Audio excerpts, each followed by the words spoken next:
సంవత్సరాల క్రితం 200 సంవత్సరాల క్రితం చిన్న గోచిపాత పెట్టుకుని తిరుగుతున్న ఈ భారత సమాజంలోని ఒక మెజారిటీ ప్రజానీకానికి ఇవాళ టైల్ కట్టుకొని, షూ వేసుకొని, టక్ చేసుకొని, సూట్ వేసుకొని, పైన కోట్ వేసుకొని, జేబులో ఒక ఏమంటారు గ్రీన్ కలర్ పెన్ను పెట్టుకొని, చేతిలో ఒక 50,000 రూపాయల ఫోన్ పట్టుకొని చాలా ఇండిపెండెంట్గా వచ్చి తలెత్తుకొని ధైర్యంగా ఇక్కడ కూర్చోగలిగేటటువంటి స్వేచ్ఛనిచ్చిన మహనీయుడైన డాక్టర్ బాబాసాహెబ్ బిఆర్ అంబేద్కర్ను ఈ సందర్భంలో గుర్తు చేసుకోవాలి. నాకు ఇంకో భయం కూడా అయింది. చూస్తేనేమో ఇది బుద్ధ విహారం, నేనేమో ఆవేశపరుని. బేసిక్గా నాకు ఆవేశం ఎక్కువ. ఆవేశం ఎక్కువ అంటే బాధితుడిని కాబట్టి ఆవేశం ఎక్కువ ఉంటుంది. బాధితులకు ఆవేశం ఎక్కువ ఉంటుంది. లాగి ఒక దెబ్బ పెట్టామనుకో ఏమంటారు, చాలా బాగా పెట్టారు సార్ అంటామా, ఏమంటాం ఎర్ర నా కొడక ఎందుకు పెట్టినవరా అంటాం. అంటే బాధితుడికి ఆవేశం ఎక్కువ. మరి ఇట్లాంటి ప్రశాంతమైన వాతావరణంలో తీసుకొచ్చి కూర్చోబెట్టారు మిమ్మల్ని. నేను ఇక్కడికి వచ్చి ఆవేశంగా మాట్లాడితే ఏ విపత్కారం జరుగుతుందో అన్న బాధ, భయం కూడా ఒక పక్క నన్ను పట్టి లాగేస్తుంది. ఇట్లాంటి ఒక సందర్భంలో మనం ఒక చారిత్రాత్మకమైన ఘట్టాన్ని గుర్తు చేసుకోబోతున్నాం. బహుశా ఇది తెలియని వారు ఎవరు ఉండరనే నా అభిప్రాయం. చాలామంది తెలిసి ప్రతి సంవత్సరం డాక్టర్ బాబాసాహెబ్ అంబేద్కర్ పూనా దగ్గరలోని భీమా కొరేగాం అనేటటువంటి గ్రామానికి వెళ్ళి అక్కడ ఒక రోజంతా గడిపి వచ్చేవాడు. బాబాసాహెబ్ అంబేద్కర్ ఆయన భీమా కొరేగాంని ఎందుకు సందర్శించాల్సి వచ్చింది? సందర్శించడం న్యాయమైందేనా? బాబాసాహెబ్ గారు భీమా కొరేగాం అనే స్థలాన్ని సందర్శించడం న్యాయమేనా? ఇది ఎంతవరకు సబబు? ఈ ప్రశ్నలు అటు సోషల్ మీడియాలో బయటపడి చర్చ జరుగుతున్నాయి. ఎందుకు అంటే భీమా కొరేగాం సంఘటనను సంక్షిప్తంగా ఒక 10 లైన్లలో చెప్తాను. నేను డీటెయిల్గా చెప్పను దాని గురించి. ఎందుకంటే మీరు నెట్లోకి వెళ్ళి భీమా కొరేగాం హిస్టరీ అని పెట్టినా మొత్తం వచ్చేస్తుంది. కాబట్టి ఆ హిస్టరీలోకి నేను వెళ్ళను. భీమా కొరేగాంలో ఏం జరిగింది? ఆనాడు మహారాష్ట్రను పరిపాలిస్తున్నటువంటి పీష్వాలు అంటే బ్రాహ్మణులు, రాజులు కూడా ఉండేవారు. కానీ రాజులు కేవలం నామినల్స్, అంటే ఊరికే ఏదో ఉండేవారు, ముద్ర స్ట్రాంగ్. కానీ వాస్తవాధికారాలు మొత్తం చెలాయించేది ఎవరయ్యా అంటే పీష్వా, బాజీరావు పీష్వా. చాలా సినిమాలు కూడా వచ్చినాయి మనకు. ఈ పీష్వాలు ఎలాంటి వాళ్ళు అంటే మనుధర్మ శాస్త్రాన్ని 100కి 100 అమలు చేసేటటువంటి అత్యంత క్రూరమైన మానసిక స్వభావం గలవారు. మనుధర్మ శాస్త్రాన్ని 100కి 100 అమలు చేయడం అంటే ఈ దేశంలో ఉన్న scheduled caste, backward class, scheduled ట్రైబ్స్ను అత్యంత హేయంగా అణచివేయడం. అంటే ఎస్సీ, ఎస్టీ, బ్యాక్వర్డ్ క్లాసెస్ను అత్యంత భయంకరంగా అణచివేయడంలో నిష్ణాతులైనటువంటి వాళ్ళు బాజీరావు పీష్వా. అంటే పీష్వాలు మహారాష్ట్ర మరాఠా రాజ్యాన్ని పరిపాలించిన పీష్వా. నాకు తెలిసి ఇంతటి భయంకరమైనటువంటి పాలకులు ఆధునిక భారతదేశ చరిత్రలో లేరు. ఇక్కడ తెలంగాణలో కూడా రాచకొండ రాజులు ఉండేవాళ్ళు, రాచకొండను పరిపాలించిన వాళ్ళు, వెల్మలు. ఇప్పుడు కేసీఆర్ కమ్యూనిటీ, వీళ్ళు కూడా కొంత భయంకరమైన వాళ్ళే. వాళ్ళు ఏం చేసేవాళ్ళంటే ఒక శత్రువు దొరికాడు అనుకోండి, యుద్ధంలో ఓడిపోయిన తర్వాత అతను తెచ్చి తల కోసేవాళ్ళు. శత్రువును తల కోసేసిన తర్వాత బ్లడ్ వస్తుంది కదా, ఆ బ్లడ్ను ఒక పాత్రలో పెట్టేవాళ్ళు. మొత్తం ఒక బౌల్లో బ్లడ్ అంతా పట్టిన తర్వాత దాంట్లో బియ్యం వేసి పొయ్యి మీద పెట్టి ఉడకబెట్టేవాళ్ళు. స్టవ్ మీద, అంటే అప్పుడు పొయ్యిలు కదా, ఉడకబెట్టేవాళ్ళు. అన్నాన్ని బ్లడ్లో కలపడం అన్నమాట. బియ్యాన్ని బ్లడ్లో వేసి ఉడకబెట్టాలి. ఆ ఉడికినటువంటి అన్నాన్ని చేత పట్టుకొని ఆ రక్తం మొత్తం ఒడిసిపోయినటువంటి తలను ఇంకొక చేత పట్టుకొని ఈ అన్నం మొత్తం దిగంబరుడుగా ఉండి అంటే బట్టలన్నీ తీసేసుకొని ఆ అన్నాన్ని నెత్తిన పెట్టుకొని ఈ తలని ఇలా పట్టుకొని ఊరంతా తలుతూ పోయేవారు. ఎందుకు ఇట్లా చేసేవాళ్ళంటే మళ్ళీ ఇంకెవడు కూడా వెలమ రాజ్యం వైపు కన్నెత్తి చూడకుండా వెలమలు వేసినటువంటి శాసనాలను ఒక్కడు కూడా అతిక్రమించకుండా వైలేట్ చేయకుండా ఉండడం కోసమని ఇంత భయంకరమైన నెత్తుడి కూడు అంటారు దాన్ని. ఆ రక్తపు కూడును సింబాలిక్గా తీసుకొని వాళ్ళు ప్రజల్లో ఒక భయభ్రాంతులు గురి చేశారు. ఈశ్వరు ఎలాంటి వాళ్ళు అంటే ఎవడైనా ఒక మహర్కులసుడో లేకపోతే ఇంకొక షెడ్యూల్ క్యాస్ట్ ఇప్పుడు షెడ్యూల్ క్యాస్ట్ అనబడుతున్నా అంటరాని జాతుల వాడు ఎవడైనా సరే మనుధర్మ శాస్త్రానికి మించి ఒక మెట్టు శుభ్రంగా కనిపించినా సరే, శుభ్రంగా అంటే ముఖం కడుక్కొని, అప్పుడైతే ఈ సోప్స్ అన్నీ లేవు కదా, ముఖం కడుక్కొని మంచి ఒక వైట్ షర్ట్ వేసుకొని కూర్చున్నా సరే తెల్లారే వరకు వాడు ఎక్కడ ఉండాలా? ఏ కృష్ణానదిలోనో ఏ భీమా నదిలోనో, లేకపోతే వాడి అడ్రస్ గల్లంత అయిపోయి అంతటి భయంకరమైన అణచివేతతో ఉన్నటువంటి పరిపాలన ఈశ్వరు. నాకు తెలిసి పురాతన కాలంలో ఒక పరిపాలన ఉండేది. మన హిస్టరీ మీద కూడా కొంత అవగాహన ఉండాలి. బాబాసాహెబ్ అంబేద్కర్ అంటాడు, చరిత్ర తెలియని వాడు చరిత్ర నిర్మించలేడు. If you want to build a new nation, if you want to build a new history, you must know the history which was. వాస్తవం ఏంటి? చరిత్రలో ఏం జరిగింది? చరిత్రలో ఏం జరిగిందో తెలుసుకోకుండా నువ్వు కొత్త చరిత్ర నిర్మించలేదు. అది ఇప్పటి వరకు జరగలేదు. అందుకోసమే మనకు చరిత్ర పైన అవగాహన ఉండాలి. బాబాసాహెబ్ అంబేద్కర్ తీసుకోండి, ఈజ్ ఎ హిస్టోరియన్.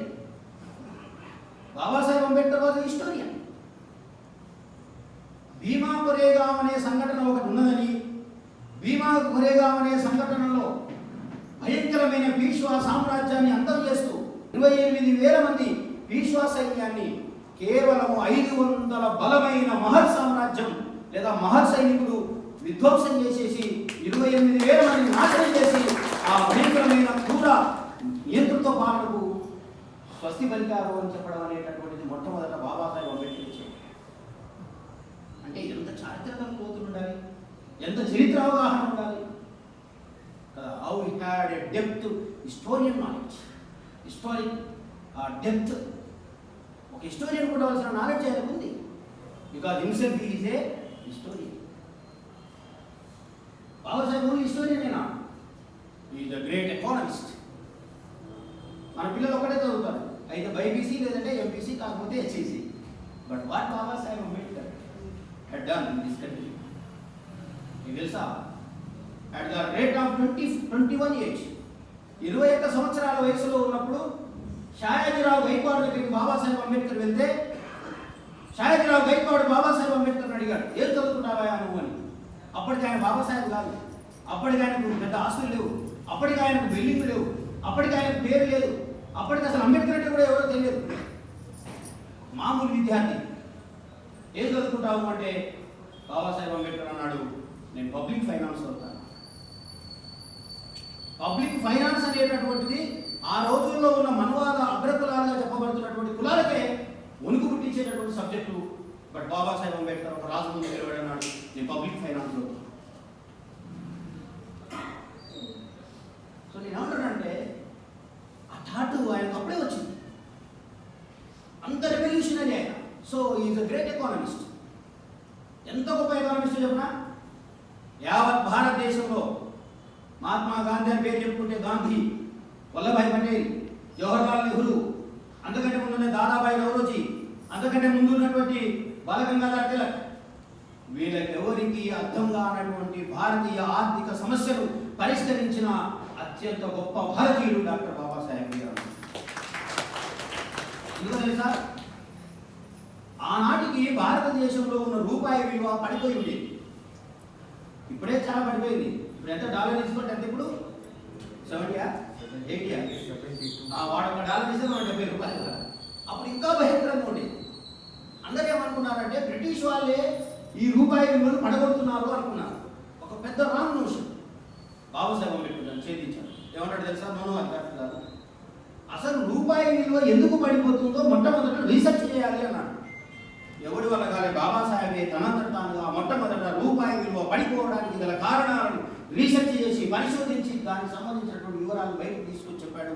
ఒక్కొక్క ప్రావిన్స్లో ఒక్కొక్క రకమైన దాని విలువ ఉంది కాబట్టి, ఒక యునానిమిటీ లేదు కాబట్టి ఈ రూపాయి విలువ పడిపోయింది. మొట్టమొదట రూపాయి విలువకు ఇంటర్నల్గా ఉండేటటువంటి విలువను సాధించండి అని ఈ దేశానికి చెప్పినటువంటి గొప్ప దార్శనిక economist doctor Babasaheb BR Ambedkar. అందుకే నేను చెప్తున్నా, ఆయన ఒక హిస్టోరియనే కాదు, ఈజ్ అ గ్రేట్ ఎకానమిస్ట్. కేవలం ఎకానమిస్టేనా? Doctor Babasaheb Ambedkar is a philosopher. ఎంత గొప్ప ఫిలాసఫర్ చెప్పాలా? We are not slaves, we are not slaves. Ambedkar అన్నమాట వీఆర్ వ్యారియర్స్ క్లాన్ అన్నారు. We are warriors clan. మేము యుద్ధ వీరుల వంశానికి చెందిన వాళ్ళమే తప్ప మేము బానిసలం కాదు, మేము బానిసలుగా చేయబడ్డాము అని చెప్పాడు. ఒక ఫిలాసఫీని గుర్తించడం. శూన్యం ఉంది, ఏం లేదు ఇక్కడ. ఏముంది చెప్పండి? పొద్దున్నే లేవాలా మన వాళ్ళు, స్నానం కూడా చేసుకోరు, ఒక పార పలుగు తీసుకొని ఒక అదేమంటారు కట్ట తీసుకొని పనిలోకి వెళ్ళి మళ్ళీ రాత్రి 7-8 గంటలకు వచ్చి మళ్ళీ స్నానం చేసినట్టు, లేకపోతే ఏదో కొంచెం దొరికింది తిని పడుతుంది. ఇక్కడ ఫిలాసఫీ లేదు. ఇక్కడ ఏమైనా ఉందంటే శ్రమ ఉందంటే, ఇక్కడ ఏమైనా ఉందంటే బాధ ఉంది, ఇక్కడ ఏమైనా ఉందంటే దుఃఖం ఉంది, ఇక్కడ ఏమైనా ఉంది అంటే కడుపు నిండా ఆకలి ఉంది. ఇలాంటి సమాజం నుంచి ఒక ఫిలాసఫీని పుట్టిస్తాడు. That is Babasaheb BR Ambedkar. We are not the slaves. We are warriors. అద్భుతమైన ఫిలాసఫీని పుట్టిస్తాడు. మేము బానిసలం కాదు, మేము యుద్ధ వీరుల సంతతికి చెందిన వాళ్ళము, మమ్మల్ని బానిసలుగా తయారు చేశారు అని చెప్పాడు. అందుకు 1818 జనవరి 1వ తారీఖున జరిగిన భీమకొరేగాం చరిత్రను ఆయన బయటికి తీశాడు. భీమకొరేగాం చరిత్రను ఆయన బయటికి తీశాడు. ఇక్కడ భీమకొరేగాంలో 2 దృక్కోణాలు ఉన్నాయి, అంటే 2 కోణాలు ఉన్నాయి. ఒకటి, యుద్ధం ఎవరెవరికి మధ్య జరిగింది? యుద్ధం జరిగింది బ్రిటిష్ వాళ్ళకు, అంటే పరాయి వాళ్ళు, ఫారిన్ కంట్రీస్ వాళ్ళకి, స్థానికంగా ఉండే పీస్ వాళ్ళకు, అంటే భారతీయులకు విదేశీయులకు మధ్య జరిగిన యుద్ధం. మహర్లు ఎవరికి సహాయం చేశారు? బ్రిటిష్ వాళ్ళకి సాయం చేశారు. అంటే భారతీయులకు సాయం చేయలేదనే అర్థం.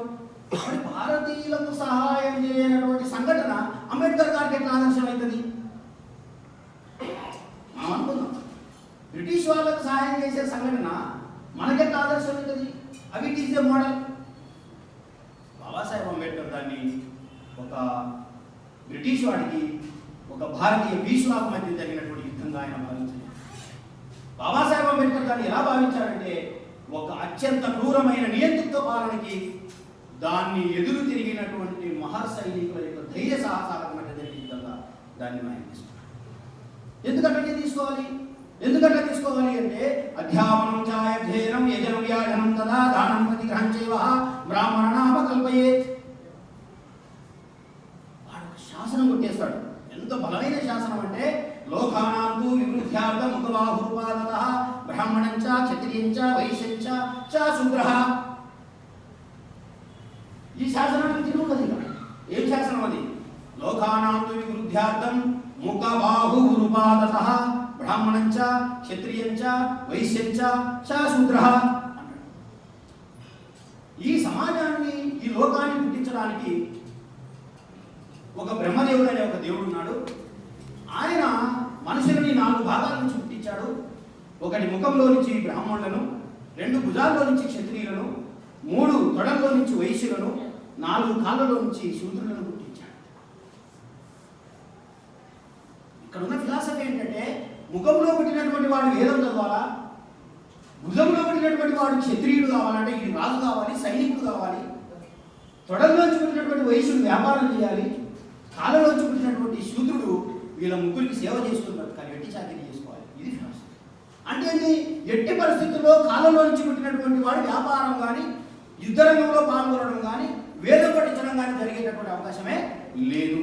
అటువంటి చోట ఒక అఖండ ఏమంటారు దాన్ని, రవి అస్తమించని సామ్రాజ్యంలో, ఒక బ్రిటిష్ సైన్యంలో ఒక మహర్ బెటాలియన్ ఏర్పడమే కాకుండా, అటువంటి మహర్ బెటాలియన్ తమ యొక్క ధైర్య సాహసాలను ప్రదర్శించి ఈ దేశ బాజీరావు అనేటటువంటి మనువాద కుల పీడిత నియంతృత్వ సామ్రాజ్యానికి అంతం పలకడం అనేటటువంటి చారిత్రక ఘట్టాన్ని తీసుకుంటాడు బాబాసాహెబ్ అంబేద్కర్ దీని నుంచి. చూడండి ఎంత లోతైన అవగాహన అంబేద్కర్ గారు. ఎంత క్లీన్ అబ్జర్వేషన్ బాబాసాహెబ్. చాలా మందికి ఇది అర్థం కాక ప్రశ్న జరుగుతాం, బయట చర్చ జరుగుతూ ఉంది సోషల్ మీడియా వీటిలో. బాబాసాహెబ్ అంబేద్కర్ దృష్టికోణం అలాగే ఉంది, బాబాసాహెబ్ అంబేద్కర్ గారి విశ్లేషణ అలాగే ఉంది. బాబాసాహెబ్ అంబేద్కర్ గారి పరిశీలనలో తన జాతి ప్రయోజనాలే ఉంది. అందుకే బాబాసాహెబ్ అంబేద్కర్ అంటారు, నేను నా దేశం, నా దేశమే మొదట, నేను నా దేశం. రెండింటి పక్కన పక్కన పెడితే నా దేశం ముఖ్యం, నా దేశం, నా ప్రజలు, నా ప్రజలే ముఖ్యం. ఒకవేళ నా భారతదేశాన్ని, నా ప్రజల్ని, ఎస్సీ బ్యాక్వర్డ్ క్లాస్, ముఖ్యంగా షెడ్యూల్ క్యాస్ట్ని పక్కన పెడితే నేను దేశాన్ని పక్కన పెట్టి నా ప్రజల తరఫున నిలబడతాను. నా ప్రయోజనాల కంటే నా దేశ ప్రయోజనాలు ముఖ్యం, నా దేశ ప్రయోజనాల కంటే నా జాతి ప్రజల ముఖ్యం, నా జాతి ప్రజల ప్రయోజనాలు ముఖ్యం అని చెప్పినటువంటి ఒక గొప్ప దార్శనికుడు బాబాసాహెబ్ బిఆర్ అంబేద్కర్. కాబట్టి అంబేద్కర్ గారిని చూసేటటువంటి కోణం వేరే ఉండాలి. మనం ఫారినర్స్ అని, బ్రిటిష్ వాళ్ళలాగా ఇక్కడ ఉన్నటువంటి నాజీలను మా సొంత వాళ్ళు అనుకుంటే ఈ పంచాది తేలేది కాదు, ఈ తగాదా అంత తొందరగా బయటకు వచ్చేది కాదు. అది బాబాసాహెబ్ అంబేద్కర్ గారి దృష్టికోణం. మీకు చాలా మందికి తెలియని కొన్ని విషయాలు ఉంటాయి, మనం అందరం అనుకుంటాం. మీరు చెప్పండి, భారతదేశానికి అలెగ్జాండర్ అనే ఒక ఆయన వచ్చాడు, తెలుసు కదా మనకి? ఎవరైనా? అలెగ్జాండర్ భారతదేశానికి వచ్చినప్పుడు మొత్తం చాలా రాజ్యాలను ఆయన ఆఫ్ఘనిస్తాన్ ప్రాంతం నుంచి మొదలుపెట్టి అన్ని రాజ్యాలను కొట్టేసుకుంటూ వచ్చాడు. వచ్చిన తర్వాత మీ అందరికీ తెలుసు, జీలం నది ఆ ఒడ్డున ఉన్నటువంటి ఒక రాజ్యానికి రాజు పురుషోత్తముడు. ఈ పురుషోత్తముడు అనేటటువంటి వాడు అలెగ్జాండర్కు ఎదురుపడ్డాడు. అంటే సంఘర్షణ జరిగింది, వాళ్ళిద్దరి మధ్యన యుద్ధం జరిగింది. పురుషోత్తముడు ఓడిపోయాడా గెలిచాడు? ఓడిపోయాడు. ఎందుకు ఓడిపోయాడు? మామూలుగా చెప్పాడు, మనం మాట్లాడుకున్నాం, నన్ను కొత్తగా చూస్తున్నాను, నేను బాబుని వేసాడు, లేకపోతే నేనేమి నాజీ భీష్మ వంశస్థుని కానీ నేను 100% మీ కులంలో పుట్టినవాడిని, మీ వంశంలో పుట్టినవాడిని, మీ జాతి గురించి పుట్టినటువంటి వాడిని బిడ్డను నేను. కాబట్టి మీరు కొత్త వాళ్ళలాగా చూడకండి, నన్ను కొంచెం భయం అవుతుంది, నన్ను ఏదో కొత్తగా చూస్తున్నారు. Okay, I'm your person, right అన్నప్పుడు చెప్పండి, ఇప్పుడు నాకు ఎందుకు ఓడిపోయాడు పురుషోత్తముడు? భారతదేశంలో పురుషోత్తముడు ఓడిపోవడానికి కారణం అలెగ్జాండర్ బలం కాదు. అలెగ్జాండర్ బలం కాదు, భారతదేశంలో పురుషోత్తముడు ఓడిపోవడానికి ఈ దేశ బలహీనత. భారతదేశ బలహీనత అలెగ్జాండర్ని గెలిపించింది. ఎందుకో తెలుసా? భారతదేశానికి అలెగ్జాండర్ చేరుకునేటప్పటికీ ఆయన ఎంబడొచ్చిన సైనికులంతా ముసలి వాళ్ళు అయిపోయారు. ఎందుకంటే వాడు ప్రపంచాన్ని గ్రీకులో మొదలు పెట్టాడు. అలా తిరుగుతూ యూరోప్, ఏషియా ఇవన్నీ కొట్టుకుంటూ వస్తున్నాడు. భారతదేశం ఈస్ట్ లాస్ట్లో ఉంటుంది, ఇంకా అవతల పోతే ఏముండదు, సముద్రమే, సముద్రంలో పోయాడుగా. కాబట్టి ఈ రాజ్యానికి వచ్చేటప్పటికీ వాళ్ళు కొంతమంది ముసలి వాళ్ళు అయ్యారు. భార్యను ఉత్తరాలు రాసి పంపారట వీళ్ళకి, ఏమని? అయ్యా, నువ్వు బయలుదేరినప్పుడు మన పుట్టిన పిల్లవాడు 1 సంవత్సరం ఉండేవాడు, వాడు ఇప్పుడు 25 సంవత్సరాలకు వచ్చాడు, మా నాన్న ఎవడని అడుగుతున్నాడు, ఎవరు చూపించాలో చెప్పండి అని ఉత్తరాలు రాశాడు. అంటే వాడు అక్కడ బయలుదేరి ఇక్కడికి 25 సంవత్సరాలు ఏం చేశాడు? తను వరుస పెట్టి యుద్ధాలు చేసుకుంటూ వచ్చాడు. ఒక వ్యక్తి 25 సంవత్సరాల పాటు యుద్ధరంగంలోనే ఉన్నాడు అంటే వాడి మానసిక స్థితి ఎప్పుడైనా గమనిస్తారా మీరు? నేను అడుగుతున్నాను. బాబాసాహెబ్ అంబేద్కర్ మిషన్ కోసం, బాబాసాహెబ్ అంబేద్కర్ గారి ఆశయాల కోసం, బాబాసాహెబ్ అంబేద్కర్ గారి రాజ్యం కోసం ఎవడన్నా ఒకడు 5 సంవత్సరాలు అలా యుద్ధరంగంలో ఉండగలడా? 1 ఇయర్ ఉంటాడు, ఒక 4 మీటింగ్లు పెట్టాడు. ఈయన ఒక 10 మీటింగ్లు పెట్టి అయిపోతుంది, వద్దు సార్ నాకు మీటింగ్లు వద్దు సార్ అంటాడు. కానీ 25 సంవత్సరాలు యుద్ధరంగంలో ఉన్నాడు. అయితే పాయింట్ అది కాదు, కానీ ఎందుకు ఓడిపోయిందంటే వచ్చిండట, అలెగ్జాండర్ సైన్యం అటువైపు ఉంది, మధ్యన జీలం నది ఉంది, ఇటువైపున పురుషోత్తముని సైన్యం. యుద్ధం అయిపోయింది, క్లోజ్ అయ్యాడు. సాయంత్రం అయిన తర్వాత మూసేస్తారు కదా. తర్వాత వీళ్ళు వచ్చి ఆ జీలం నది ఒడ్డున నిలబడి చూస్తున్నాడట అలెగ్జాండర్. ఎట్లా కొట్టాలి వీని అని, యుద్ధంలో ఎలా ఓడించాలి అని.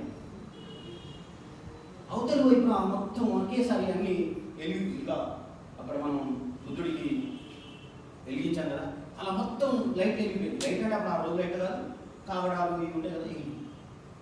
చూస్తే అది ఎంత ఉందంటే కనుచూపు మేరకు కనబడినంత వెలుగుతున్నాయి. అమ్మా, ఈ సైన్యాన్ని జయించడం నా వల్ల కాదు, నేను ప్రపంచాన్ని జయించగలిగాను, కానీ ఈ భారతదేశంలో ఉన్నటువంటి ఈ సైన్యాన్ని మాత్రం నేను జయించలేదు, నాకు ఇంపాసిబుల్ అంటున్నాడు. అయినా సరే ఎందుకైనా మంచిది అని చెప్పేసి నాలాంటి వాడిని పంపించాడు. మరే అంత సైన్యాన్ని వాడు ఎట్లా తయారు చేసుకున్నాడరా, ఒక్కసారి వెళ్ళి అసలు వాడి సైన్యం తయారు కావడానికి గల రహస్యం ఏంటో తెలుసుకొని రావు అన్నాడు. చివరి ప్రయత్నంగా మనం వేస్తాం కదా లాస్ట్, ఇక అయితే అయింది పోతే పోయింది, ఆ దేవుడి దయ ఆయన అంటారు. అంటే అంత అయిపోయిన తర్వాత ఏం చెప్తారు, దేవుడి దయ, బతితే బతుకుతాడు పోతే పోతాడు అనుకుంటారు. అట్లా చివరి ప్రయత్నంగా ఒక రాయి వేశారు. చలో వీడు పొయ్యి చూస్తే అక్కడ ఉన్నది ఎలాంటి తెలుసా, ఒక సమూహం ఒక దగ్గర పొయ్యి వెలిగించారట, వంటలు చేస్తున్నారు కిచెన్. మళ్ళీ ఇక్కడి నుంచి ఒక 200 గదాల దూరంలో ఇంకొక బ్యాచ్, ఒక 10 మంది గ్రూప్ అక్కడ వంట చేసుకుంటారు. అక్కడి నుంచి మళ్ళీ ఒక 200 గదాల దూరంలో ఇంకొకరు వంట చేస్తారు. అక్కడి నుంచి ఇంకొక 500 గదాల దూరంలో ఇంకొకరు వంట చేస్తున్నారు. అరే వీళ్ళందరికీ ఒక దగ్గరే వంట చేయొచ్చు కదా, ఇదేంటి అంటే వీళ్ళు ఒకరినొకరు ముట్టుకోరు నాయన. వీడు ఒకడు వండిన దాన్ని ఇంకొకటి తినడు, ఒకడు వండిన దాన్ని ఇంకొకటి ముట్టుకోడు కూడా. ఇవి మహర్ల భోజనశాలలు, అవి చాకలి వాళ్ళ ఏమంటారు భోజనశాలలు, అవతల గొల్ల వాళ్ళ భోజనశాలలు. వీళ్ళు ఒకరినొకరు ముట్టుకోరు, ఒకరినొకరు తినడు. గమ్మత్ ఏంటంటే ఆనాడు బ్రిటిష్ సైన్యంలో కూడా పనిచేస్తున్నటువంటి వాళ్ళు వంట చేసుకుంటే పొరపాటున ఏదైనా ఒక లెదర్ గూడు కనిపించింది అనుకోండి, ఆ లెదర్ గూడు కనిపించినా తాగినా సరే అక్కడ వంట చేసుకోడు బ్రాహ్మణుడు. ఎందుకంటే మేము పరిశుద్ధులము, మేము పవిత్రులము. ఆ తోలు లెదర్ కనిపించింది కాబట్టి మేము అపవిత్రులం అయిపోయాం అనుకుని వాళ్ళు వంట చేయకుండా ఉండేవాళ్ళు. అలాంటి భయంకరమైన వ్యవస్థ ఉంది దేశం. అదే వ్యవస్థ ఇద్దరు రంగంలో కూడా ఉంది. వీడు ఇక్కడ వంట చేస్తున్నాడు, వాడు అక్కడ వంట చేస్తున్నాడు, వాడు అక్కడ వంట చేస్తున్నాడు, వాడు అక్కడ వంట చేస్తున్నాడు. వాడికి అర్థమైంది, ఓహో వీడు వీడిని ముట్టుకోడు, వీడి ముందు ముట్టుకోడు. వీడు వీడిని ముట్టుకోకపోవడం, వాడు వాడిని ముట్టుకోకపోవడమే మనకు అసలైన బలం. ఎందుకంటే ఎవరిని ముట్టుకోడో వాడిని అక్కడ అటాక్ చేసేసి కొట్టుబడేస్తే అయిపోతుంది. వెళ్ళి చెప్పాడట అలాంటి sir, it is very easy to win. How sir, వాడు వాడిని ముట్టుకోడు, వాడు వాడిని ముట్టుకోడు, వాడు వాడిని ముట్టుకోడు. మనం ఒక 10 తెగలు తయారు చేద్దాం, ఒక తెగ మీద ఒక తెగని కొడదాం. వీడిని కొట్టేటప్పుడు వాడు ఎట్లా రాడు, వస్తే వీడిని ముందుకు తోసేద్దాం, ఎట్లా వాడు ముట్టుకోడు కాబట్టి ఎంతకు వెళ్ళిపోతాడు. ఆ తర్వాత రోజున అలెగ్జాండర్ అటాక్ చేశాడు. అఖండమైన పురుషోత్తముడి సామ్రాజ్యం సత్తు నాశనం అయిపోయింది. చివరికి ఎవడు మిగలేదు, వాడు బందీగా ఉంచాడు. భారతదేశపు ఓటమి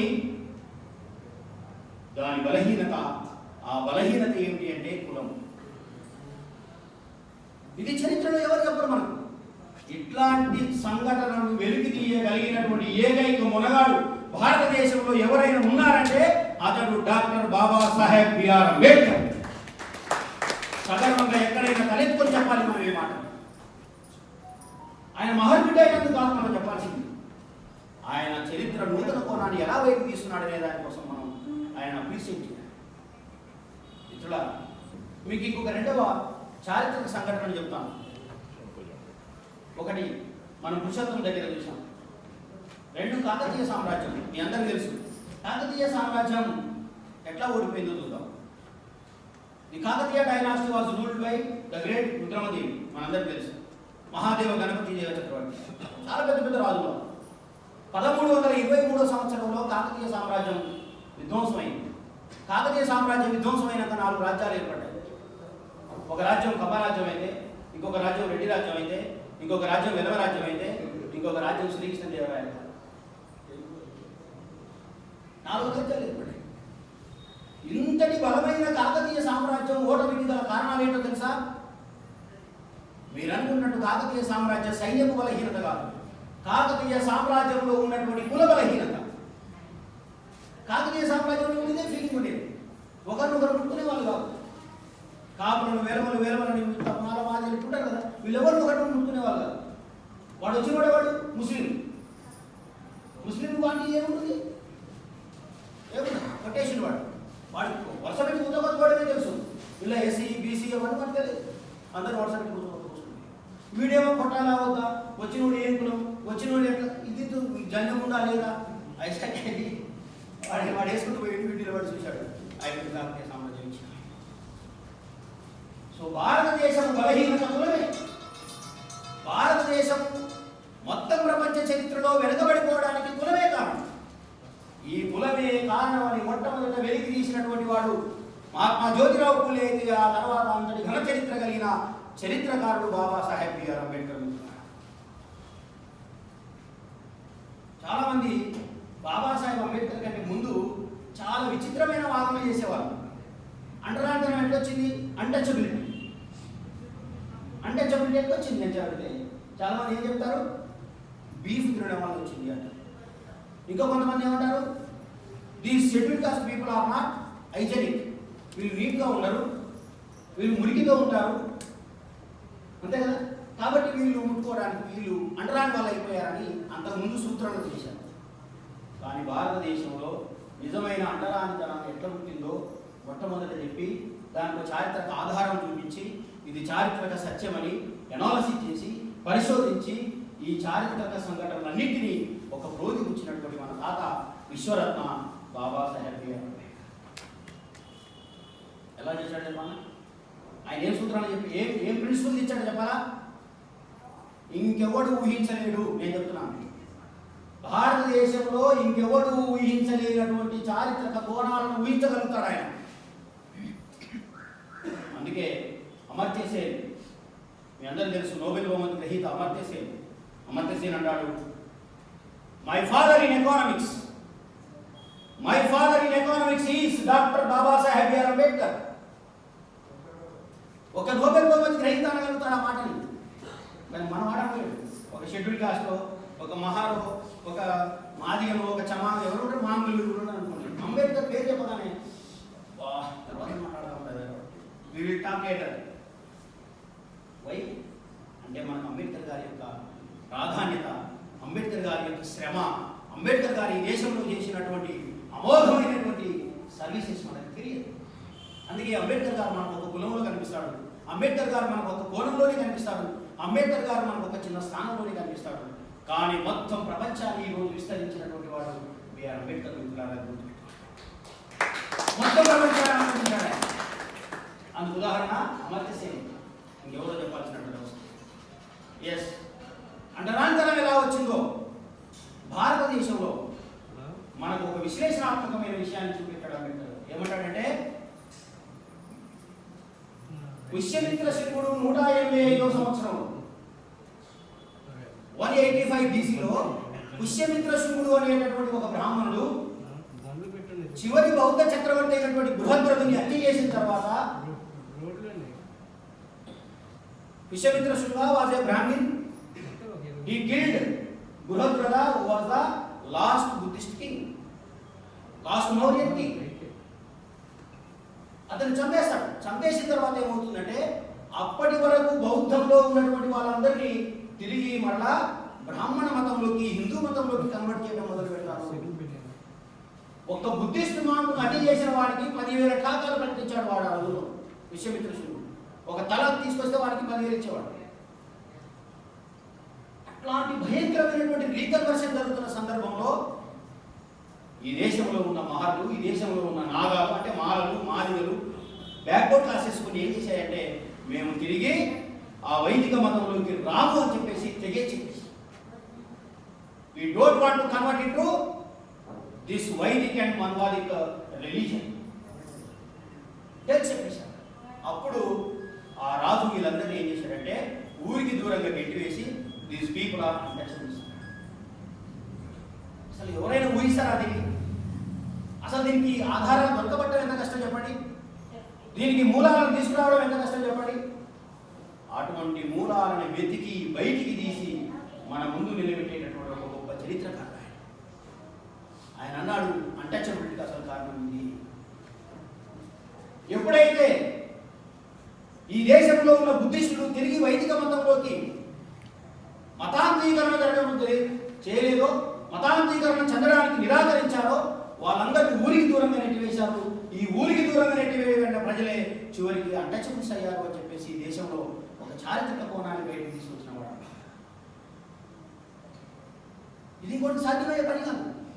మనం గుడ్డిగా తలుపేస్తాం, అవును మేము నీట్గా ఉన్నాం కాబట్టి అన్టచబుల్స్ అయ్యాము, ఎస్ మేము బీఫ్ తిన్నాం కాబట్టి అన్టచబుల్స్ అయ్యాము. కానీ అసలు ఇది కారణాలే కాదన్నాడు ఆయన. అసలు కారణం ఇది, బౌద్ధ మతం నుంచి తిరిగి ఎవరైతే వైదిక మతంలోకి రాలేదో వాళ్ళు అంటరాని వాళ్ళు అయ్యారని ఈ దేశంలో ఒక నూతన చరిత్ర, ఒక నూతన కోణాన్ని, ఒక నూతన దృష్టిని, ఒక నూతన దృక్పథాన్ని భారతదేశానికి అందించినటువంటి వాడు విమర్శకుడు, చరిత్రకారుడు, ఫిలాసఫర్, ఎకానమిస్ట్, పొలిటీషియన్, లీడర్, ఇంకా ఏమైనా మాట్లాడితే భారతదేశానికి నిజమైనటువంటి నాయకుడు బాబాసాహెబ్ బిఆర్ అంబేద్కర్. నేను అందుకు చెప్తున్నాను, బాబాసాహెబ్ అంబేద్కర్ గారిని మనం ఆరాధన చూడవలసినటువంటి అవసరం ఉంది. మరేంటి 1818 భీమ కొరేగాము బాబాసాహెబ్ అంబేద్కర్ రెండవ కోణం ఏంటి? ఫస్ట్ కోణం అది చెప్పాను. ఒకటి, భయంకరమైన నియంతృత్వంతో కూడుకున్న పీష్వాల రాజ్యం అంతం కావడానికి కారణమైనటువంటి ఈ సంఘటన ఆయన గౌరవప్రదం. రెండో పాయింట్ ఏంటి అంటే, మీరు మహర్లను, చమార్లను, మాంగులను, ఇంకా ధన్సీ వల్ల చాలా మంది కులాలు ఉన్నాయి కదా, ఈ అన్టచబుల్స్ కులాలకి అవకాశాలు ఇవ్వలేదు కాబట్టి మేము మమ్మల్ని ప్రూవ్ చేసుకునేటటువంటి అవకాశం దొరకలేదు. ఇగో ఒక్కసారి మీకు బ్రిటిష్ గ్రెనేడియర్ లోపల మాకు ఒక బెటాలియన్, మహర్ బెటాలియన్ ఇచ్చారు కాబట్టి మమ్మల్ని మేము ప్రూవ్ చేసుకునేటటువంటి అవకాశం దొరికింది. ఆఫ్టర్ ఆల్ 500 మంది 28,000 మందిని ఉరికించి కొట్టారు అంటే వాళ్ళ శక్తి సాహసాలు, వాళ్ళ ధైర్యాలు, వాళ్ళ యుద్ధ నైపుణ్యత, వాళ్ళ శరీర సౌష్ఠవం, వాళ్ళ బలం, వాళ్ళ మనోధైర్యం ఎంత ఉంటుందో ఈ దేశానికి తెలియజేయడం కోసమే బాబాసాహెబ్ అంబేద్కర్ ఆ సంఘటనను ఎగ్జాగ్రేట్ చేశారు. లేదా ఆ సంఘటన ఇంతకుముందు ఎవరు అన్నారు, ఒక చిన్న విషయాన్ని కూడా సెలబ్రేట్ చేసుకునేటటువంటి స్థాయికి మన సమాజాన్ని తీసుకెళ్లడం అనేటటువంటిది నిజమే. భారతదేశ సాంఘిక ముఖ చిత్రాన్ని మార్చిన మహాత్మా జ్యోతిరావు పూలే జీవితాన్ని నేను సినిమాగా తీయాలనుకుంటున్నాను. అసలు నాకు ఊహించడానికి కూడా వీళ్ళు అంబేద్కర్ గారు చేసే పనులు మైండ్ బ్లాక్ అవుతాయి. అంటే ఎవరికి ఊహించలేరు, మనకు అర్థం కావట్లేదు. కానీ అసలు ఆయన ఎవరికి ఊహించినటువంటి మనిషి ఈ దేశంలో. गांधी क्या दरकलेगा असल? गांधी है वो दिन में वो 20 करोड़ का लीडर है, वो बड़ा लीडर है इस देश में. वो बिरला क्या टाटा वो बड़ा है ना, रिच वाला. वो गांधी के सामने आके साहब जी ऐसा. అటువంటి గాంధీ బాబాసాహెబ్ అంబేద్కర్ అందుకోవడానికి కూడా వీలు లేదు. ఎందుకు తెలుసా? బయట అడిగారు, రౌండ్ టేబుల్ కాన్ఫరెన్స్కు వెళ్ళడానికంటే ముందు మీడియాకి ఇంటర్వ్యూ ఇచ్చాడు. Doctor Babasaheb Ambedkar ji, what can you do for your representation that you are going to be join in the round table conference, what are your demands అన్న. బయట ఆయన అన్నాడు, there is no demands, I just demand joint electorate అన్నాడు. కానీ కూడా రెండో round table కాన్ఫరెన్స్లోకి వెళ్ళిన తర్వాత బాబాసాహెబ్ అంబేద్కర్ అన్నారు, I don't want joint electorate, I want a separate electorate for my community అన్నాడు. గాంధీకి ఏం చేయాలంటే నూరే అనిపించారు. షాక్ అంటే చదవండి.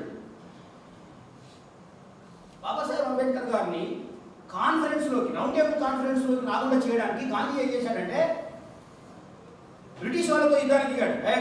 నేను అంబేద్కర్ గారు వస్తే ఒప్పుకోను అన్నాడు. ఏమి, ఎస్సీలకు కూడా లీడర్ను నేనే, ఓ గాంధీ హే ఎస్సీ గాంధీ, అభి ఎస్సీ కా గాంధీ హే. ఓ వాళ్ళకేమో ఎవరికి కోమటోళ్ళ గాంధీ నచ్చదు ఆయన, వైశ్య గాంధీ. ఇప్పుడు ఏమవుతున్నాడు, ఎస్సీ గాంధీ అయ్యాడు. నేను కూడా ఎస్సీలకు నేనే లీడర్ను, అంబేద్కర్ అసలు లీడరే కాదు మాట అన్నాడు ఆయన. అంత పెద్ద మాట అన్నాడు, ఎస్సీలకు నేనే లీడర్ అన్నాడు ఆయన. ఎట్లా కావాలంటే మీరు టెలిగ్రామ్స్ ఇన్వైట్ చేయండి, ఎవరికి ఎక్కువ వస్తే ఆయన లీడర్. మొత్తం చేసే అర్థంగా లెటర్స్ వెళ్ళిపోయింది, అన్ని టెలిగ్రామ్స్ వెళ్ళిపోయింది. వెళ్ళిపోతే అంబేద్కర్ గారికి ఎక్కువ ఓట్లు వచ్చింది. బహుశా మనలాంటి వాళ్ళు చేసి ఉంటారు, అంతే కదా. ఇప్పుడు కేసీఆర్ నేను పోటీ చేసేవారు కోట్లు వేస్తారు, కేసీఆర్ చేస్తారు. మనోడు కూడా చాలా బద్మాషులు ఉంటారు. ఇక్కడ తింటారు, అక్కడ పాట పాడతారు. అంబేద్కర్ గారు తిండి తింటారు, వాళ్ళ పాటలు పాడతారు పోయి కదా. ఇక్కడండి మీరైతే ఏం చేసేవాళ్ళు చెప్పండి. నిజంగా మనకైతే అప్పుడు దిమాగే పనిచేద్దాం, అమ్మా ఈ నోట్లు వచ్చినాయి, ఇంకా మన పని అవుట్. కానీ బాబాసాహెబ్ అట్లాంటి కాదు. బాబాసాహెబ్ అట్లాంటి కాదు. తుపాకీలో నుంచి తూటా పేలిస్తే తుపాకీలో నుంచి వెలువడిన తూటా కంటే అత్యంత వేగంగా ఆలోచించగలిగినటువంటి మహానుభావుడు ఆయన. నేను చెప్తున్నాను, చెప్పండి ఈ దేశానికి, తుపాకీ తూటా కంటే అత్యంత వేగంగా పరిగెత్తగలిగినటువంటి డబ్బుల నాయకుడు బాబాసాహెబ్ బిఆర్ అంబేద్కర్. ఎస్, ఎంత వేగంగా ఉంటుందో తెలుసా ఆయన తూట? గాంధీ తూటాలు వరకు రాలి, అన్ని రాలిపోయింది. ఎస్, అప్పుడు అన్నాడు అంబేద్కర్ గారు, అయ్యా గాంధీ వచ్చినటువంటి లెటర్స్ ఏ ప్రాంతం నుంచి వచ్చినాయో చూడండి, నాకు వచ్చినటువంటి లెటర్స్ ఎక్కడి నుంచి వచ్చినాయో చూడండి, చలో తీయండి, డీటెయిల్స్ తీయండి. మొత్తం డీటెయిల్స్ తీస్తే గాంధీకి కేవలం గుజరాత్ నుంచి మాత్రమే వచ్చినాయి. ఎందుకంటే ఆయన గుజరాత్ కా గాంధీ హే. బాబాసాహెబ్ అంబేద్కర్ మొత్తం దేశవ్యాప్తంగా వచ్చినాయి. Because of doctor B R Ambedkar is देश का नेता है.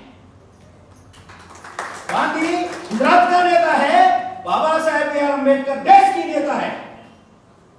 అప్పుడు అన్నాడు, ఎవరు ఇప్పుడు చెప్పబోయే సీరియల్ లీడర్ అన్నాడు. బ్రిటిష్ వాళ్ళు అన్నారు, you are the leader of scheduled caste, you are the leader of depressed classes, you are the real leader of this round table conference. అప్పుడు కదా అంబేద్కర్ వెళ్ళి కూర్చున్నాడు. ఇంత నేను అనేది ఏంటంటే అంబేద్కర్ గారి దృక్పథం, అంబేద్కర్ గారి ఆలోచన విధానం గాంధీకే దొరకలా. మనుధర్మ శాస్త్రాన్ని తగలబెట్టాడు. మీ అందరికీ తెలుసు, మననే చేసాం. మనం కూడా మనుధర్మ శాస్త్రాన్ని తగలబెట్టేసాం మనం.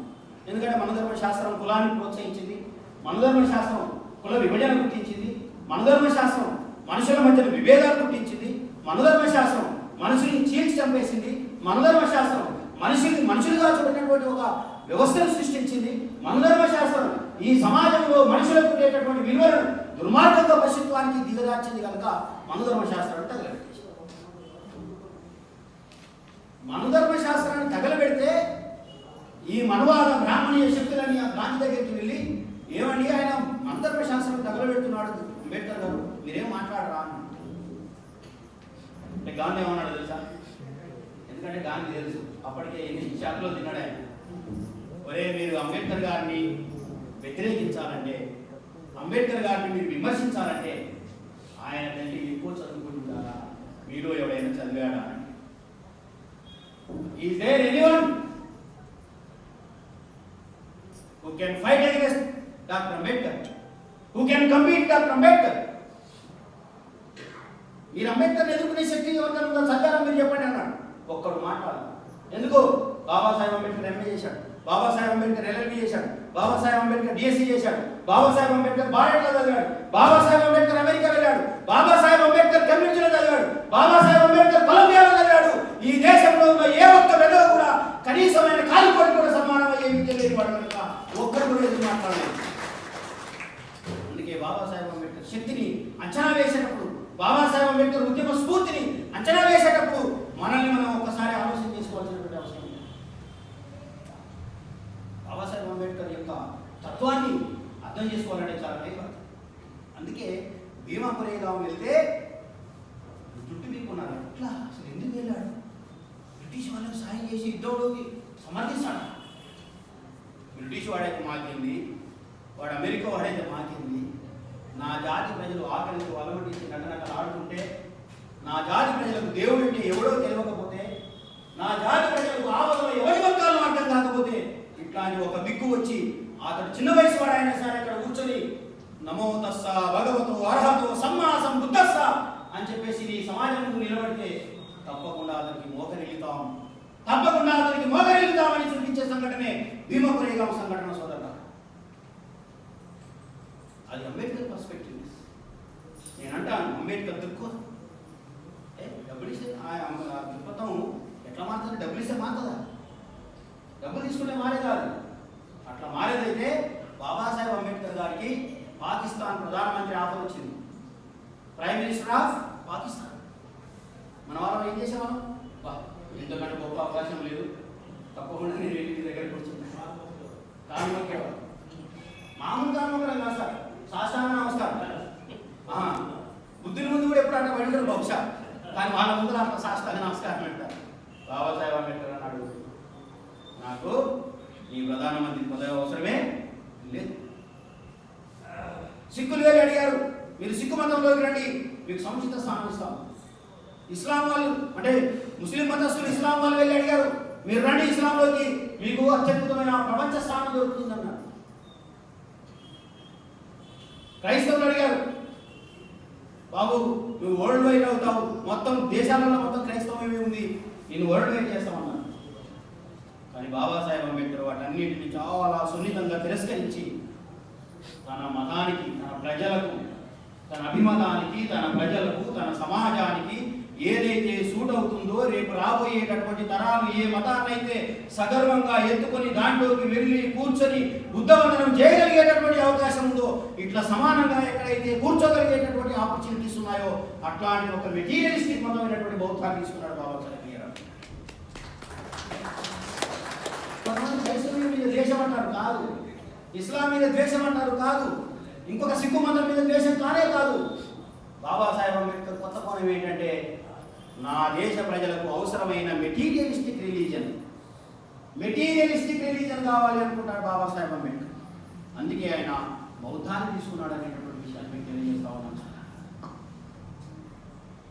అందుకే చెప్తాను, బాబాసాహెబ్ అంబేద్కర్ పట్టుకునే ప్రయత్నం చేయాలి, మన జాతి బాగుపడాలి. ఇంతకుముందు వెంకటరావు గారు ఒక మాట అన్నాడు, ఇక్కడ ఉన్న వాళ్ళంతా మహర్లు, చాలా నిబద్ధత కలిగినటువంటి వాళ్ళు, చాలా కష్టపడి పనిచేసే శక్తి గల వాళ్ళు, ఇంతటి బిల్డింగ్ను నిర్మాణం చేసుకున్నారు. నిజమే, భారతదేశంలో ఏదైనా ఒక చరిత్ర చూపించాలంటే అది మహర్ల వలన సాధ్యమైంది. ఉదాహరణ డాక్టర్ బాబాసాహెబ్ గారు. మళ్ళీ చెప్తున్నా, ఈ దేశాన్ని అభివృద్ధి చేయాలన్నా, ఈ దేశంలో ఆర్థిక వనరుల స్వావలంబన జరగాలన్నా, ఈ దేశంలో స్త్రీ పురుషుల సమానత్వం జరగాలన్నా, ఈ దేశంలో ఎస్సీ ఎస్టీ బ్యాక్వర్డ్ క్లాస్ మొత్తం ఫార్వర్డ్ క్లాస్ అంతా కూడా సమానత్వంతో బతకాలన్నా, ఈ దేశంలో ప్రజాస్వామ్యం బతకాలంటే, ఈ దేశంలో సామ్యవాదం బతకాలంటే, ఈ దేశంలో స్వేచ్ఛ, సమానత్వం, సౌభ్రాతృత్వం పునాదుల మీద వ్యవస్థ నిలబడాలంటే మళ్ళా ఈ దేశాన్ని మనమే పరిపాలించాలి. సోదరులారా, వీళ్ళు ఎన్ని సంవత్సరాలు పరిపాలించాలి? సాధ్యమయ్యేకుండా. అందుకే బాబాసాహెబ్ అంబేద్కర్ కోణాలను, చరిత్రాత్మకమైన విషయాలను మనం చాలా జాగ్రత్తగా అధ్యయనం చేసి మన భవిష్యత్ తరాలకు అందించాలి, మన పిల్లలకు అందించాలి. మీకు పొద్దున్నే వాడు జస్ట్ సాటర్డే వచ్చింది, if it is Saturday then it will start. కౌసల్య సుప్రజా పూర్వ సంధ్యా ప్రవర్తతే ఉత్తిష్ట నరశార్దూల కర్తవ్యం దైవమాహైకం ఉత్తిష్టోత్తిష్ట ఉత్తిష్ట గరుడధ్వజ ఉత్తిష్ట కమలాకాంత త్రైలోక్యం మంగళం కురు మాతా సమస్త జగతాం మధుకైట భారే వక్షో విహారిణి మనోహర దివ్యమోహార్తే శ్రీ స్వామిని శ్రుత జన ప్రియదానశీలే శేషాద్రి శేఖర విభో తవ సుప్రభాతం అరవిందలోచనే భవతు ప్రసన్న ముఖ చంద్రమండలే విదిశేంకరేంద్ర వనితాభిరర్చితే వృషశైలనాద దైతే దయానిధే అత్ర్యాది ఋషయా సముద్ర. Just a kid of 4 years, 3 years. వాడు సచ్చిందాక అది, కానీ వాడు వాడినట్టు మొత్తం బూతులు ఉంటాయి. ఈ శ్లోకం నిండా బూతులే. అయినా తన పిల్లవాడికి 4వ తరగతి నుంచి 4వ సంవత్సరాల వయసు నుంచి మనవాడు డిగ్రీ వచ్చిన తర్వాత, బాబు అంబేద్కర్ ఎవర్రా, అంబేద్కర్ గారు గురించి చెప్తున్నానంటే, అంబేద్కర్ గారు రాజ్యాంగం రాశాడు. ఏకీ బాధ.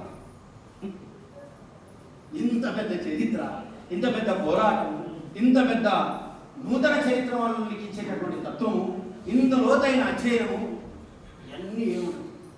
జస్ట్ భారత రాజ్యాంగాన్ని రాశాడు. ఒక్కటే మాటలు క్లోజ్ చేశాడు. కారణం ఏంటంటే, బాబాసాహెబ్ అంబేద్కర్ తత్వాన్ని ఒక కల్చర్గా మార్చలేకపోతున్నాము. బాబాసాహెబ్ అంబేద్కర్ గారి యొక్క తత్వాన్ని ఒక కల్చర్గా మార్చండి. నేను వచ్చి చూశాను, ఇక్కడ కూర్చున్నాను, ఆమె వచ్చింది కూర్చున్నాడు. మనం ఎవరని చెప్పనక్కర్లేదు. వెళ్ళిందట, మోకాలు నుంచి నమస్కరించింది, మళ్ళీ వచ్చాడు. అన్న వచ్చాడు, మనం ఎవరని చెప్పాలి. ఆయన సరాసరి అక్కడ వెళ్ళాడు, అక్కడ పూలేసాడు, మోకాలు నుంచి కూర్చున్నాడు, 3 సార్లు నమస్కరించి వెళ్ళి ఆయన ఏంటిది? It is a culture. It is a culture. Culture the knowledge. అందుకే బాబాసాహెబ్ అంబేద్కర్ అంటాడు, the character is more important than education. The character is more important than education. ఇక్కడ క్యారెక్టర్ అంటే నీకున్న డిసిప్లిన్, నీకున్న నిబద్ధతే నిన్ను ఈ సమాజంలో ఒక స్థానంలో నిలబెడుతుంది. కాబట్టి సోదరులారా, బాబాసాహెబ్ అంబేద్కర్ని ఒక కల్చర్గా మార్చేటటువంటి, బాబాసాహెబ్ అంబేద్కర్ తత్వాన్ని ఈ ప్రజలకు ఒక కల్చర్గా ఇచ్చేటటువంటి దాన్ని మన ప్రజల్లోకి తీసుకెళ్దాం, మన ప్రజలకు అందిద్దాం. అందుకే భీమా కొరేగాం అనేటటువంటి సంఘటనని మనం కొత్త కోణంలో చూడాల్సిన అవసరం ఉంది. అంబేద్కర్ గారు కూడా దాన్ని కొత్త కోణంలో చూశాడు. భీమా కొరేగాం అనేటటువంటి సంఘటన ఎంత దగ్గరగా ఉంటుంది చూడండి. ఆయన పేరు భీమరావు అంబేద్కర్, ఆ నది పేరు భీమా నది, ఆ ఊరి పేరు భీమా కొరేగాం. ఒక అది కోరికేటెడ్ ఏదో భగవంతుడు ఎవడో వచ్చి సృష్టించలేదు కానీ చెప్తున్నా, ఆయన లైఫ్లో అట్లాంటివి చాలా నూతనమైనటువంటి విషయాలను ఆయన కనిపిస్తుంటాడు. అందుకే ఆయన లేబర్ మినిస్టర్ అయిన తర్వాత మహాత్మా జ్యోతిరావు పూలే మీద సినిమా తీయాలి, మహాత్మా జ్యోతిరావు పూలే మీద సినిమా తీయాలంటాడు. ఇంతకుముందుకు మన రాజయ్య గారు చెప్పారు, మహాత్మా జ్యోతిరావు పూలే ఈ దేశాన్ని ఏం చేశాడో. మహాత్మా జ్యోతిరావు పూలే అనేటువంటి ఒక వ్యక్తి ఈ దేశానికి ఎలాంటి ఫిలాసఫీ ఇచ్చాడో మనం అంబేద్కర్ గారి నుంచి నేర్చుకోవాలి. అంబేద్కర్ గారి కోణం నుంచి మనం ఆయన చూడాలి. మీకు తెలుసా, ఛత్రపతి శివాజీ అనేటటువంటి వాడు మనందరికీ తెలిసి ఎవరు? గోబ్రాహ్మణ హితార్థాయ. ఏమంటారు ఆయన అంటే గోవులను బ్రాహ్మణులను రక్షించేటటువంటి హిందూ ధర్మ పరిరక్షకుడు అన్నారు. హిందూ ధర్మ పరిరక్షకుడు అన్నారు ఎవరిని? ఛత్రపతి శివాజీ. కానీ మహాత్మా జ్యోతిరావు పూలే అన్నాడు, మహాత్మా జ్యోతిరావు పూలే అన్నాడు ఛత్రపతి శివాజీ అనేటటువంటి వాడు శూద్ర పరిరక్షకుడు.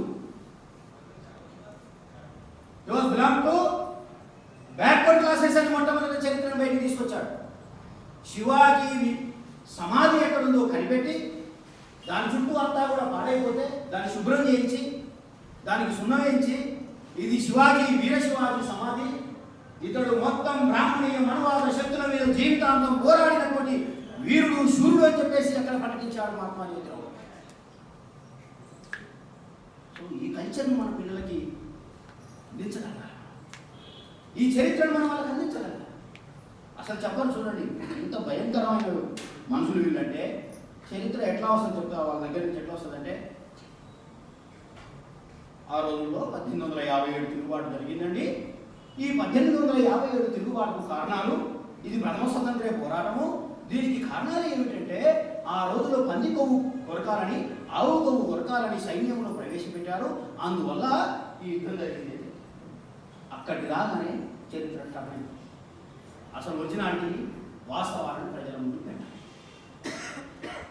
మనకు తెలుగు సాహిత్యం ఉంది ఇక్కడ తెలుగు సాహిత్యకారులు ఎవరైనా ఉంటే ఎంత దుర్మార్గంగా వక్రీకరిస్తారంటే, భావకవిత్వం మా నుంచే పుట్టిందని చెప్తారు వాళ్ళు బ్రాహ్మణులు, విప్లవ కవిత్వం మా శ్రీశ్రీ నుంచి పుట్టిందని చెప్తారు, లేకపోతే ఇంకొక అభ్యుదయ కవిత్వం మేమే పుట్టించామని చెప్తారు. కానీ ఇక్కడ దేశంలో ఆ కాల్పానిక కవిత్వం పుట్టినా, ఆ భావ కవిత్వం పుట్టినా, విప్లవ కవిత్వం పుట్టినా, అభ్యుదయ కవిత్వం పుట్టినా దానికి కారణం ఏంటంటే ఈ దేశాన్ని బ్రిటిషుడు పరిపాలించాడు కాబట్టి, లేకపోతే వాళ్ళకి అంత సీన్ లేదు.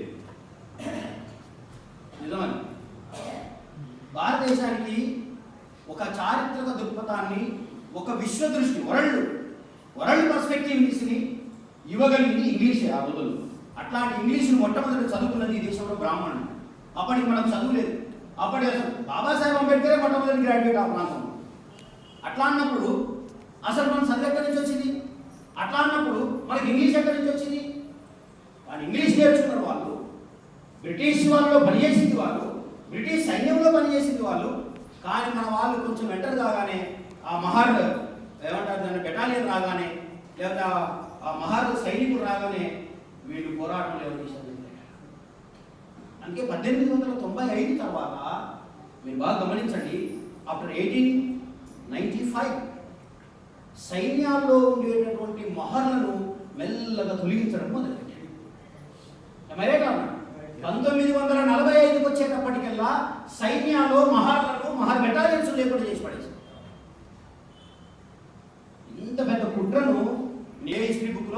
కనిపించదు. చాలామంది హిస్టరీ బుక్స్ రాస్తూనే ఉంటారు మన వాళ్ళు, కానీ అక్కడ ఎక్కడ కూడా ఇంతెందుకండి, ఇంత పెద్ద స్వతంత్ర పోరాటం జరిగితే బాబాసాహెబ్ అంబేద్కర్ గారి స్వాతంత్ర్య పోరాట పాత్రను ఒక్క లైన్లో కూడా చెప్పలేదు, ఇంక్లూడింగ్ సిలబస్లో కూడా. ఇంతెందుకంటే భారతదేశానికి ఆర్థిక శాస్త్రంలో ఇంత అద్భుతమైనటువంటి, స్వయంగా అమర్త్య సేన్ అన్నాడు, బాబాసాహెబ్ అంబేద్కర్ గారు ఆర్థిక శాస్త్రంలో చేసినటువంటి ఆయన సేవలను రాబోయేటటువంటి తరాలు గుర్తిస్తాయి. ఈ భారతదేశం ఆర్థిక శాస్త్రం బాబాసాహెబ్ అంబేద్కర్ను మర్చిపోలేదు అని చెప్పాడు అమర్త్య సేన్. కానీ ఇంటర్మీడియట్ ఆర్థిక శాస్త్రంలో first year, second year, degree first year, degree second year, degree third paper, degree fourth పేపర్లో ఎక్కడ కూడా అంబేద్కర్ గారి ఆర్థిక దృక్పథాన్ని, అంబేద్కర్ గారి ఆర్థిక విశ్లేషణను, అంబేద్కర్ గారి ఆర్థిక పరిశోధనను ఒక్క పేరు కూడా రాయాలి. అట్లాంటప్పుడు మరలా మనమే బాబాసాహెబ్ అంబేద్కర్ గారి యొక్క వేషాన్ని గ్రహించాలి. వేషం అంటే ఏదో టైం వేసుకొని వేలు పెట్టడం కాదు. బాబాసాహెబ్ అంబేద్కర్ గారి నిజమైనటువంటి స్పిరిట్ని తీసుకోవాలా. బాబాసాహెబ్ అంబేద్కర్ గారి చరిత్రను ఎలా తవ్వి తీస్తాడో, బాబాసాహెబ్ అంబేద్కర్ గారి చరిత్రను తవ్వి తీసేటప్పుడు అందులో ఉన్నటువంటి సత్యాలను ఎంత నిర్భయంగా చెప్తాడో అటువంటి దృక్పథం కలిగినటువంటి వారిని మనం తయారు చేసుకోవాలి. ఒక విషయాన్ని నిర్భయంగా చెప్పాలంటే అంత మామూలు విషయం కాదు.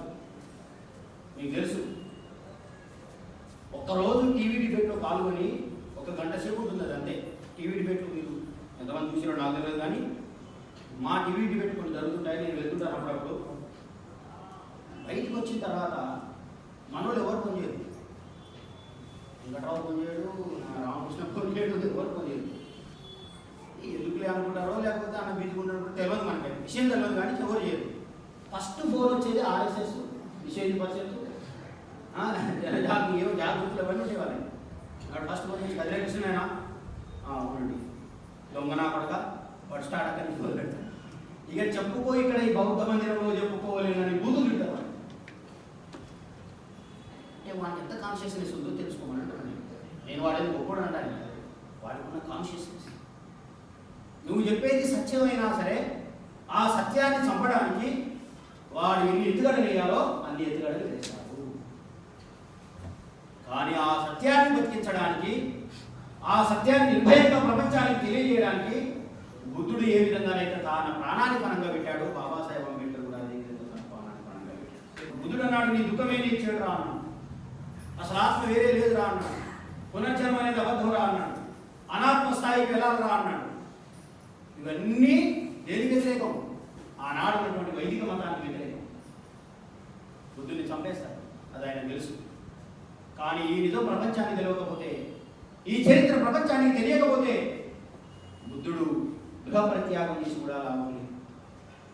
ఇంతకుముందు మనం చదువుకున్నాం, పానాది పాత వేరమని సిక్కాపదం సమాధి, నేను జీవహింస చేయను అన్నాడు. ఎందుకు ఆ మాట నాకు వచ్చింది? బుద్ధుడు జీవహింస చేయరాదు అనే ఒక పర్టికులర్ వర్డ్ ఎందుకు తీసుకోవాల్సి వచ్చింది? అప్పటికి వైదిక మతంలో విపరీతమైనటువంటి హింస జరిగేది. అప్పటికి వైదిక మతంలో ఒక యజ్ఞయాగం పేరు మీద 101 పశువులను కోసేవారు. 101 పశువులను. సర్వపాప పరిహారో రక్త ప్రోక్షకమవశ్యకం తదురక్తం పరమాత్మేన ప్రియదాన బలియాగం. ఓం పశువు సమర్పయామి స్వాహ, ఫల సమర్పయామి స్వాహ, గంధ సమర్పయామి స్వాహ, నూతన వస్త్రం ఈ చదువుకుంటూ పోతా ఉన్నాడు. దానితో పాటు 101 ఆవులను కోసేవాడు. ఏకావిశేషం ఒక్కోసారి 120 కోసేవాడు. ఇంత భయంకరమైన పశుహింస జరుగుతుంటే ఆ పశుహింసను ఎంజాయ్ చేస్తూ బాగా తాగి తిని ఆ సోమరసాన్ని, ఆ పశుమాంసాన్ని తిని ఎంజాయ్ చేస్తున్నటువంటి వైదిక బ్రాహ్మణీయ మతాన్ని ఒక్కసారిగా నిలబెట్టి అక్కడ ప్రశ్నించి, నువ్వు ఇది కాదు జరగాల్సింది, పానాతి పాత వేరమని సిక్కాపదం సమాధి అనేది ఒక నూతన ప్రిన్సిపల్ ఈ దేశానికి ఇచ్చి నిజాన్ని నిర్భయంగా చెప్పినటువంటి బుద్ధుడు తన ప్రాణాన్ని లెక్క చేయలేదన్నాడు. అట్లాగే ఈ దేశంలో మహాత్మకు, ఎస్సీలకు, ఎస్టీలకు ఈ దేశంలో అవకాశాలు రాకుండా చేసి, చదువుకోకుండా చేసి, నశుద్ధాయ మతిందధ్యాతం చెప్పి చదువుకుంటే నాలుకలు చూహాయ ప్రాప్నుయాచ్ఛేదం, ఎవడైనా ఒకవేళ చదువుకుంటే వాళ్ళ నాలుకలు తోయమని చెప్పినటువంటి ఈ సమాజంలో నిజమైనటువంటి వీరులు, నిజమైనటువంటి జ్ఞానవంతులు, నిజమైన భూమిపుత్రులు, నిజంగా ఈ దేశ సౌభాగ్యానికి కారకులైనటువంటి వాళ్ళు నా ప్రజలే అనే నిర్భయాన్ని, ఆ గొప్ప సత్యాన్ని నిర్భయంగా చెప్పగలిగిన వాడే బాబాసాహెబ్. అందుకే అంటాను నేను, బాబాసాహెబ్ అంబేద్కర్ గారు భీమపురిగా చూసినటువంటి చూపు వేరు. మీరేమనుకుంటున్నారంటే వాళ్ళు ఊచకోత కోశారు కాబట్టి, ఏది 20,000 మందిని 500 మంది ఊచకోత కోశారు కాబట్టి అది గొప్ప సంఘటన అనుకుంటారు. అసలు కానే కాదు. ఎందుకని? బాబాసాహెబ్ బిఆర్ అంబేద్కర్ అహింసావాది. మీకు తెలుసా? ఆయన నాన్ వైలెంట్ మూవ్మెంట్ స్టార్ట్ చేశారు. ఎంత నాన్ వైలెన్స్ మూవ్మెంట్ అంటే అది మహాచెరువు పోరాటం జరిగినప్పుడు ఆ మనవాళ్ళు వచ్చి అక్కడ ఉన్నటువంటి మహర్ల పైన దాడి చేసి తలను పలగొట్టే తిరిగి వీళ్ళు కూడా మన పోరాటం చేసి అటాక్ చేయడానికి పోయినప్పుడు అంబేద్కర్ వారిని వారించారు. నో, ఇప్పటి నుంచి స్టాప్ చేస్తున్నాను, ఫుల్ స్టాప్ పెట్టేస్తున్నాను, హింస జరగడానికి వీల్లేదు. అంత హింసవాదైన అంబేద్కర్ గారు ఎంత హింసతో కూడుతున్నటువంటి భీమపురిగా ఎందుకు సమర్థిస్తాడు? విషయం అది కాదు. విషయం ఏమిటి అంటే ఇది 500 మంది సైనికులు 20,000 మందిని హతమార్చగలిగేటటువంటి ధైర్య సాహసాలున్న మహర్లకు ఇన్ని సంవత్సరాలుగా మీరు సైన్యాల్లో స్థానం కల్పించకపోవడం మీరు చేసిన తప్పులని చెప్పదలుచుకున్నాడు.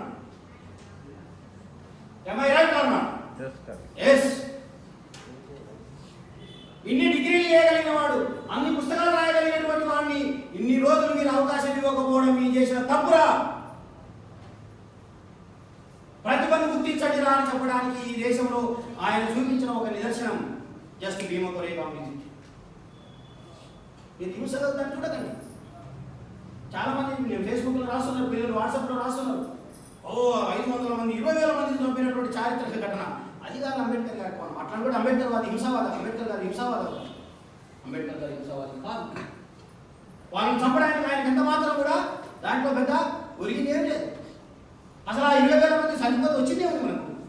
ఏమన్నా మరాఠా రాజ్యం మన చేతికి వచ్చిందా? అది తెల్లుడికి పోయింది, బ్రిటిష్ వాడికి పోయింది. అంతమంది చంపిన రాజ్యం మన చేతికి రాలేదే. కాబట్టి మనకేం ప్రయోజనం లేదు దానివల్ల. కానీ దానివల్ల ఈ సమాజం నేర్చుకోవాల్సిన గుణపాఠం ఒకటి ఉంది. దానివల్ల ఈ సమాజానికి చెప్పవలసినటువంటి లెసన్ ఒకటి ఉంది. దానివల్ల ఈ సమాజానికి గుర్తు చేయవలసిన అంశం ఒకటి ఉన్నది. ఏమిటి? మీరే కనుక అవకాశం ఇచ్చుంటే అవిచ్ఛిన్న భారత ఉపఖండాన్ని మేము కాపాడి ఉండేవాళ్ళంగా. మీరు చేతగాని సవట దద్దమ్మ పరిపాలకులైనందుకే ఈ దేశాన్ని మీ చేతిలో పెడితే 3 ముక్కలు చేశారు, 60 ముక్కలు చేసి ఈ దేశాన్ని సర్వనాశనం చేశారు. ఆఫ్ఘనిస్తాన్, తజికిస్తాన్, ఉజ్బెకిస్తాన్, బలూచిస్తాన్, పాకిస్తాన్, భారతదేశం ఇంకెక్కువ తక్కువ మాట్లాడితే శ్రీలంకను నాశనం చేశారు.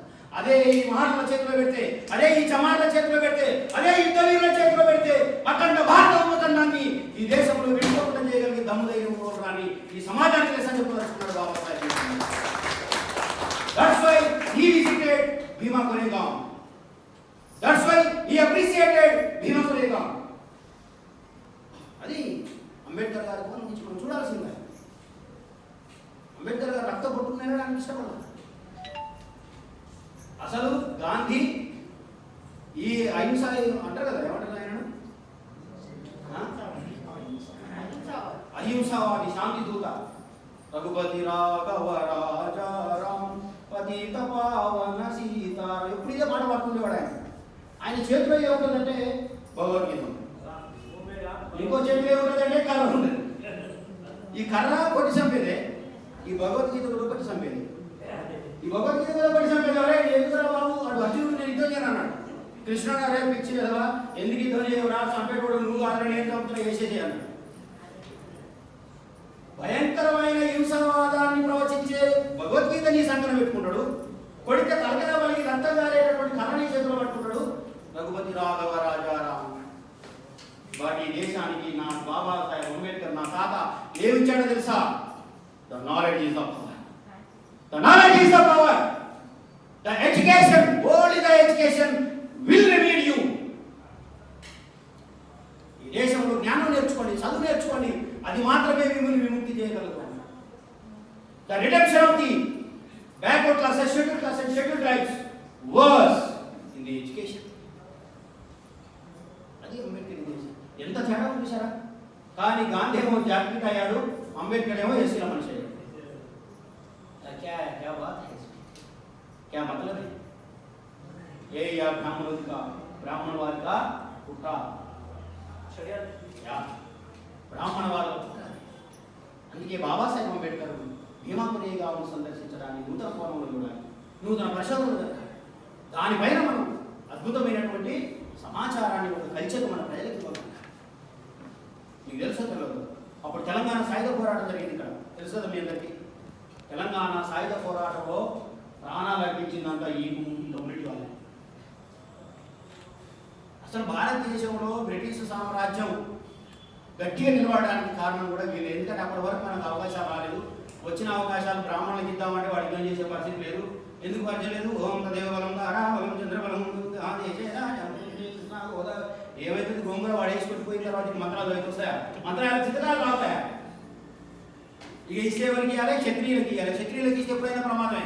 ఎందుకని వాడు క్షత్రియుడు బలం పుచ్చుకున్నట్టే బ్రిటిష్ సామ్రాజ్యాన్ని మళ్ళీ తిరిగి నిలబడతాడు. ఇక వయసులకు అది కుదరనే కుదరదు. ఎంత బేరం వస్తుందా? ముసలి తక్కడ ఇటు తిప్పాలా